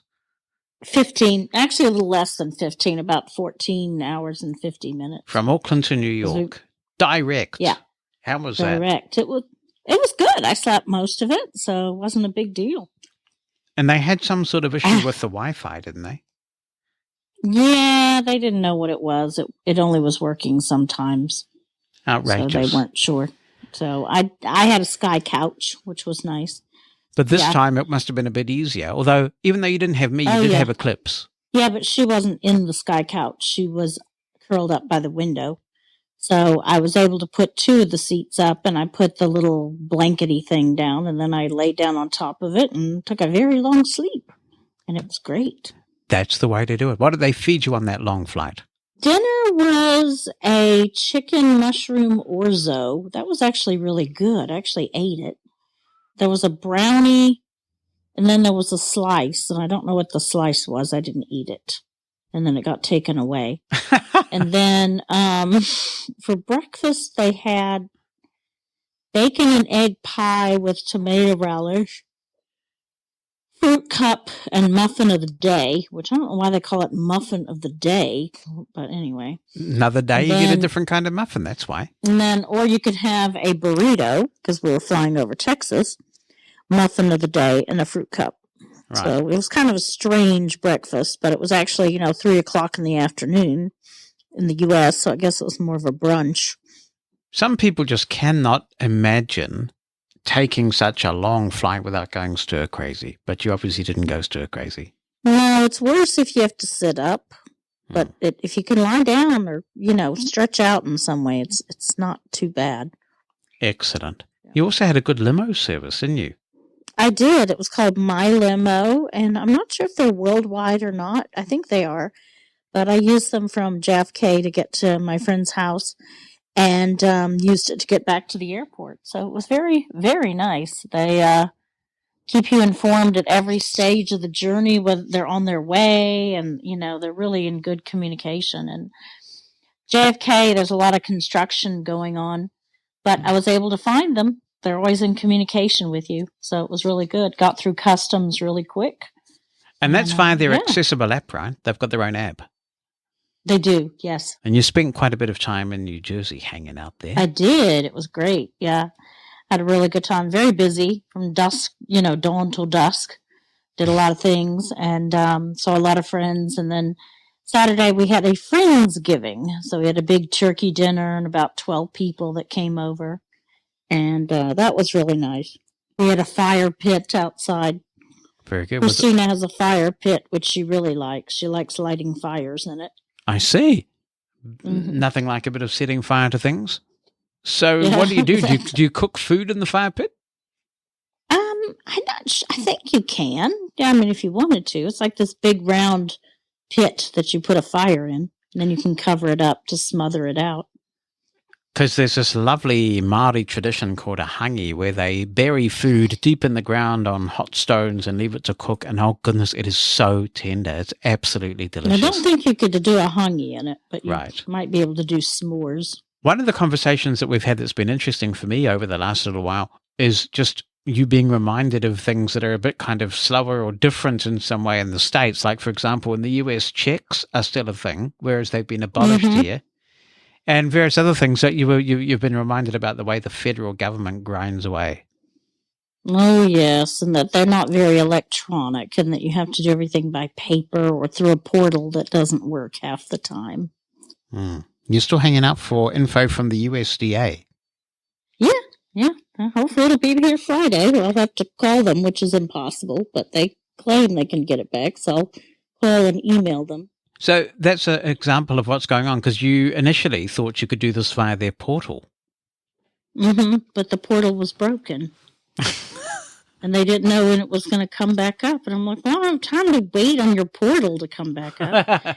I kept having these conversations about portals, and I kept thinking it was some sort of, conduit to another dimension, which it kind of is. It might well be. The federal government's in its own dimension. But anyway. So you've sent it off FedEx, right? Yeah, overnight. But they haven't sent it back yet. They're going to send it back using the FedEx tracking stuff you've provided, so you'll be able to track it again. Yeah. Yep. Oh, gosh. And, Thanksgiving intervening as well, but I presume some of them work over Thanksgiving or something? They won't work tomorrow. They'll be back Friday. Yeah. Right. And now here you are in the famous state of Tennessee. Yeah, I'm outside Nashville. Going to have family Thanksgiving tomorrow with everybody. So that'll be good. I'm going to go see my cousins hopefully on Saturday, and they have horses, so that'll be exciting. Long way to travel. Yeah. Long way to travel. Yeah, long way to travel back. If you could just fax yourself back and forth, that would be good. Well, and then there's the added complication of just making sure the guide dog gets back. And I'm not sure what we'll do if they don't send it back. Well, I know. We'll have to keep people in suspense for a week because I'm worried about them sending it back. Yeah, me too. I am worried about it. Otherwise, I don't know what to do. Yes. Oh, has the Ministry for Primary Industries here in New Zealand got anything to offer there? They like paper. They prefer it to be in paper. So right. And I said, well, we have a time crunch. Well, if it has to go through their portal, we could do something about it. Well, the portal doesn't work, so now we have to wait on the paper. So I don't know what's going to... It's just a silly stamp. They have all the info they need to get back in the country. They just want a silly stamp. So I don't know what will happen. Hopefully someone comes in with a big piece of fruit and they'll be all stirred up over that. And you've still got all the documentation though, right? Oh, yeah. So if they don't get you the silly stamp, it's not like you've lost important documents. Oh, no. Yeah. I have all the originals, yeah. Right. Guard them with my life. Like my passport. That and the passport are the two most important things. Oh, well, anything else to update us on? I had some real pizza in New Jersey, so that was really good. Is it actually called real pizza? No, it was from Amati's, but it actually is. I mean, in my opinion, you can't really get good pizza outside New York or New Jersey. So what constitutes real pizza in your opinion? I don't know. I can't describe it. It just tastes good. What about Sal's Pizza here in New Zealand where they do this big, massive New York-style slice thing? It's okay. It's close, but it's not the real thing. Close but no cigar. Okay. Where did the expression close but no cigar come from? I don't know. Yeah. But it was good. I mean, it's good, but it's not as good. Okay. Sal seems to be kind of dry. All right, then. Do they do fries with their pizza at this place? No. See, no. Pizza without fries is just a travesty. This is one thing I could not get over. It took me quite a long time of visiting the US until I finally came to appreciate that most places in the States don't do fries with their pizza, and I just don't understand it. It's kind of strange. We did go to this nice gluten-free cafe that was really good. It wasn't only gluten-free, was it? It was keto. It was vegan-friendly. Vegan. Yeah. Yeah, it was really good. I mean, they had meat and everything, but, it sort of catered to everybody. Mm. But everything's gluten-free in there. Right. But they try to because some gluten-free stuff doesn't taste very good. So they've tried to really use different kinds of flours and stuff. Like the brownie was really good. I had gluten-free grilled cheese. That was good. Christina had a pancake yesterday I guess it was yesterday, that she didn't think was that great, but it was made from buckwheat flour and some other things. What was it like being back in New York and New Jersey and the whole sort of tri-state area? It was nice. I love that area, so it brings back a lot of good memories. And people were really good. I didn't hear one F word. That was very unusual for New York and New Jersey. I'd forgotten how bad the roads were. Potholes. I was like, see, they haven't fixed the potholes around here yet. Infrastructure. Yeah. Infrastructure. I mean, I thought the roads in Wellington were bad. And in terms of the tech, which I know a lot of people will be interested in, so you have a roaming plan with our carrier, which is 1NZ. And when you get off the plane, it just picks the strongest cellular network, and you can chop and change cellular networks at will. I think you've been on Verizon, T-Mobile, and have you also been on AT&T? No, but it picked up Verizon at JFK. But then when I crossed into Jersey, it picked up T-Mobile. But not AT&T? Not AT&T. That's I've not seen AT&T. It's right. mostly been T-Mobile. Okay, that's interesting. That could have something to do with 4G service when roaming and that kind of thing. And it's quite a sweet deal because they charge you a flat fee, I think it's $8 per day, once you start the roaming. And then because we have unlimited data and unlimited calls at home, you also get unlimited data and calls, so that's a pretty good deal. And then also, you've got Wi-Fi calling, so when you connect to someone's Wi-Fi network, if I call your number using the phone number rather than FaceTime, when you're connected on Wi-Fi calling, it really just rings and sounds like you're at the office on the other side of town or something. Yeah, absolutely, like the telephone. Yeah. So it's pretty good. And some people get data SIMs and various other SIMs, especially for travel. But with the carrier that we're on at the moment, this is a pretty sweet deal. It is really good. And who wants to deal with a little tiny micro sim thing? Because they're so tiny. But you don't have to anymore, because these days a lot of those travel sim providers use eSIMs. So you can just use an app and program it and it all works.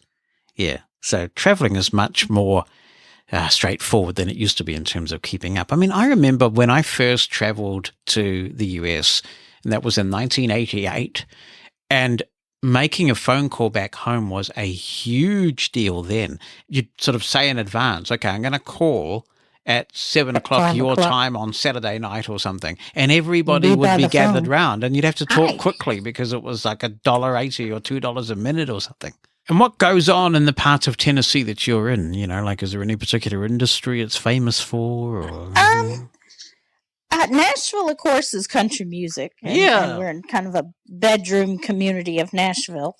Right. So that's where Jimmy Buffett, I think, lived for a while. He used to talk about Mount Juliet, Tennessee. And Charlie Daniels lived here, too. And we've tried to apply for a New Zealand passport for you now that you're entitled to one.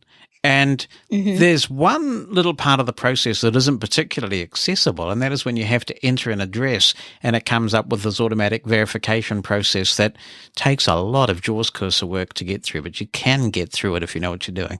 And then we got to the final stage where you upload the photo.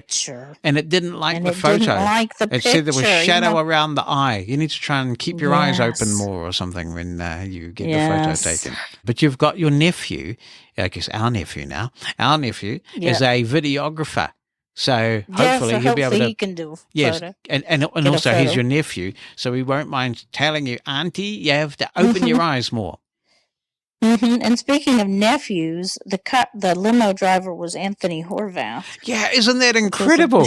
Which was a bit scary. Anthony Horvath, that's just amazing. Did you call him Spotty? No. Thank you, Spotty driver. Yeah.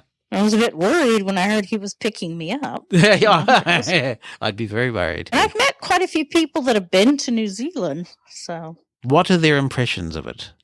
They liked it. Well, that's good. They liked it. That's good. Yeah. It's interesting the people you meet while traveling, that you talk to when you're suffering in the TSA lines. And I realize why I don't travel on Thanksgiving. Yeah. We haven't talked about the dodgy service or lack thereof you got at Newark. Yeah, Newark is Newark. And so we got there, and Eclipse walked me up to a counter, which happened to be the special assistance counter. And I needed to check in. So I was waiting, and they said, go over there and sit. So I did. And then I'm like, why am I sitting here? And I asked them, and they said, this is where the wheelchairs come. And I'm like, well, I don't need a wheelchair. Can you just tell me where a United check-in counter is? So finally they found someone. She was very nice. And so my luggage was a pound overweight. So, which would have cost me $100 and something. And she goes, I don't really want to charge you that. So let's open the suitcase and take something out, weigh it. I'm like, okay, this is just getting weird. This is not going to be a good day. So she opened the suitcase and took something out and then weighed it. And then did you put it back in again? No, I put it in my backpack. Oh, right. Okay. So, because I was going to put her food, because her food is what weighs the most in there. What, the chicken person? No, my food. Oh, I see. My food. Eclipse's food. Oh, Eclipse's food, right. And I said, they said, oh, no, they won't let you take it through security. I'm like, well, they have to. It's a guide dog's food. But anyway, I'm not going to argue with you because I just want to get to my gate. Yeah. So then I said I needed assistance. And they said, well, we'll wait for a wheelchair. I said, I don't want a wheelchair. I don't need a wheelchair. And they said, well, we can't assist you unless you take a wheelchair. And I'd heard this before out of Newark. Yeah, I've and I heard said, that rubbish before as well. I said, I'm not taking a wheelchair. Where will I put the dog? And I don't need it. Well, then we can't help you. And then I said, well, then I guess. They said, well, how will you get to the gate? I said, well, I guess I'm going to walk to the gate because I don't need a wheelchair.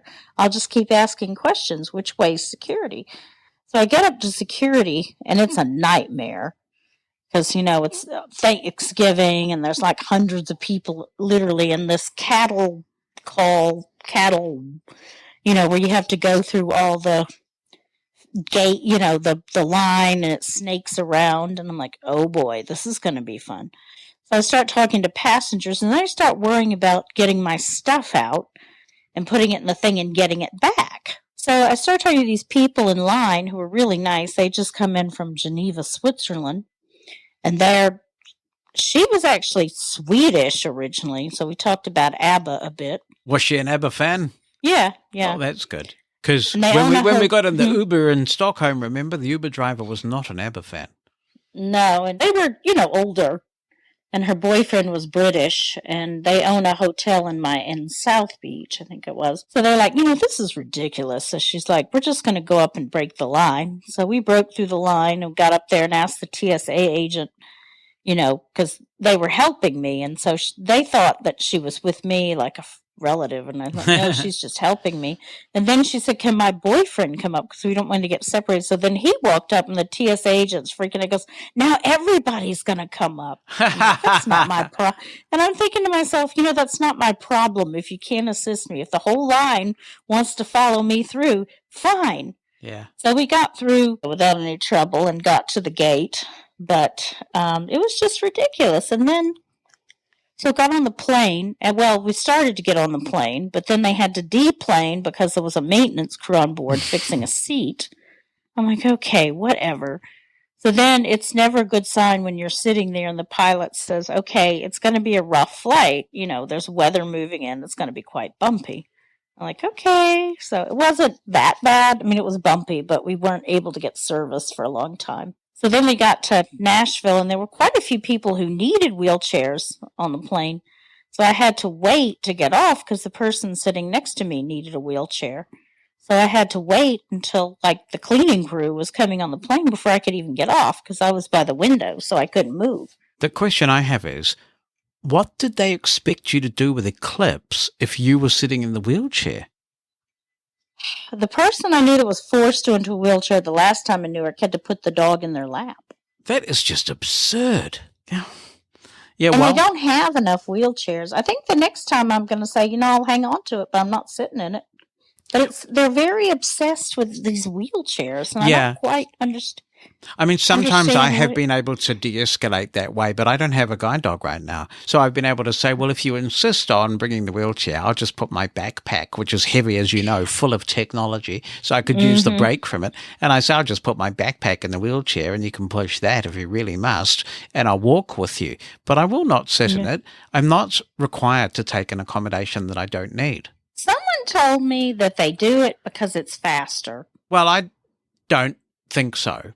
They're making an assumption that a blind person can't keep up with their fast walking pace, and that's not always the case. Well, most of them won't walk that fast anyway. No, I know. Yeah, so they're making assumptions. So you're going to... I'm like, what are they... They're like, how are you going to get to the gate? I said, I'm going to walk. Oh, yeah, I guess, because you have the dog. And I'm like, well, that doesn't make any difference whether I have the dog or not. I'm not going to ride the dog down to the gate. And I'm thinking, it's just like you can't, because I was sitting on the plane thinking, I want to start a company that gets all this funding and we travel around the world training airport staff. And then I realized, you know what, it wouldn't work. So.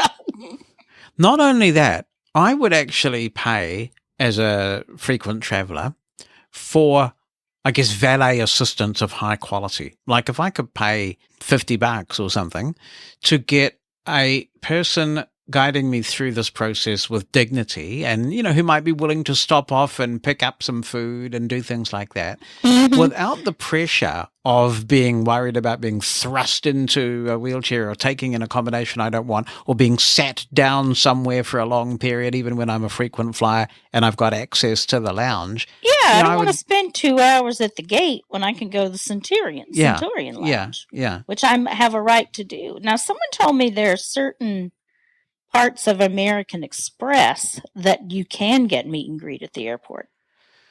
Okay, that's interesting. I didn't know about that. I think it may be Amex Black, but I don't know. Right. And, of course, you also, for the first time, had to complete that paperwork to actually fly internally in the United States. Yeah, and they didn't even ask for it. They said, it's in the system. I'm like, okay. Cool. Yeah, well, that's good. Well, that's how it should work. Well, I'm not sure if it should work that way at all. I mean, I'm surprised that consumer organizations aren't just kicking up a major fuss about that. The guide dog schools are Yeah. with the DOT. I don't know what NFB and ACB. I haven't really heard much about it. They're more concerned with the ride shares. Right. I mean, we've got so many issues. Well, We've there are got lots ride of fires shares. to fight, yes. They've got the airlines. I mean, Air New Zealand's not perfect, but when you fly domestic, you realize that Air New Zealand's doing pretty well. Apparently, what did they do? Oh, no, that one. There was something that happened yesterday. I saw a Facebook post. It was posted, I believe, by the current CEO at Lighthouse that observed this in Dulles, or Reagan, rather, where someone was being assisted to the gate by one of the contract, because they're all contracted. They're not through the airlines, the meet and assist.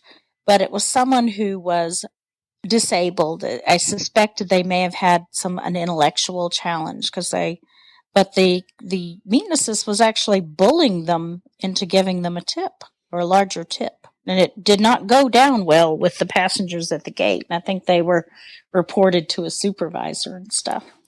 See, that's an interesting question. We don't tip in New Zealand at all. I was reading somebody on social media the other day, actually, a New Zealander, not disabled, a pretty well-known journalist who was going to the United States. And he was quite anxious about going there because he was stressing about what to tip, how much to tip, when to tip. I actually was anxious this time because Yeah. I don't want to tip. Well, So yeah, it's I just did not tip. in our culture at all. It's not in our culture. And I did tip. I tipped the limo guy well. Yeah. He said, "You're over tipping me." I mean, I just gave him $20, but he was really good, and I think if someone has given you good service, you should tip them well. But if they haven't really done anything out of the ordinary, if they're just doing their job. Here's a cultural question for you. Someone told me a long time ago Hi, Cash. that you should not tip, or you're not required to tip for an accommodation. And that because meet and assist is an accommodation, you should not tip. That's true. I didn't tip the meet and assist people. Yeah. So I just tipped the limo Do you driver. think is that correct? Is that something that people generally accept? I've heard that you were not supposed to tip airport people. I don't know how true that is. Someone told me that. Sometimes I will, sometimes I won't. It depends on what mood I'm in. Depends how helpful they are. Like if they stop when I want to get something to eat, I'll do it just because it's not necessarily in their job description. And I mean, there was a guy at LAX a few years ago when I brought Eclipse when I was headed to New Zealand who, he took me to the area to relieve her and she wouldn't go there because it was gross. So he took me to where they take their police dogs. I gave him some extra money and said, go get a coffee or something. But, I didn't have to tip anybody and meet and assist at Newark because no one assisted me. I did offer the passengers that helped me. You're supposed to talk to the complaints resolution officer, the Crow. Yeah, I didn't. Well, I don't know that the Crow is even over them because they're contractors. So No, I believe you can, although I'm happy to stand corrected, of course. I was like, you know what? I just want to get on my plane and get out of this because this is just getting weirder and weirder. So I just wanted to get to my gate before some other weirdness happened. So. Travel fun. Well, we wish you safe travels back to New Zealand. You have been missed immensely, and it's going to be epic to have you back. Sure. Yes. Yes. Right. All right. Thank you. Thank you. Goodbye. Bye. All that clipping offends my sensibilities. Lesson learned big time.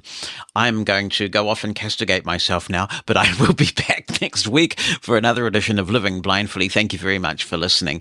And remember to get those contributions in. We love that.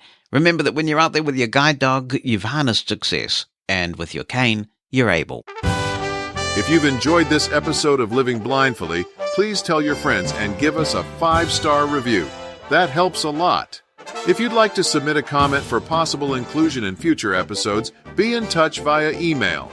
Write it down or send an audio attachment. opinion@livingblindfully.com or phone us.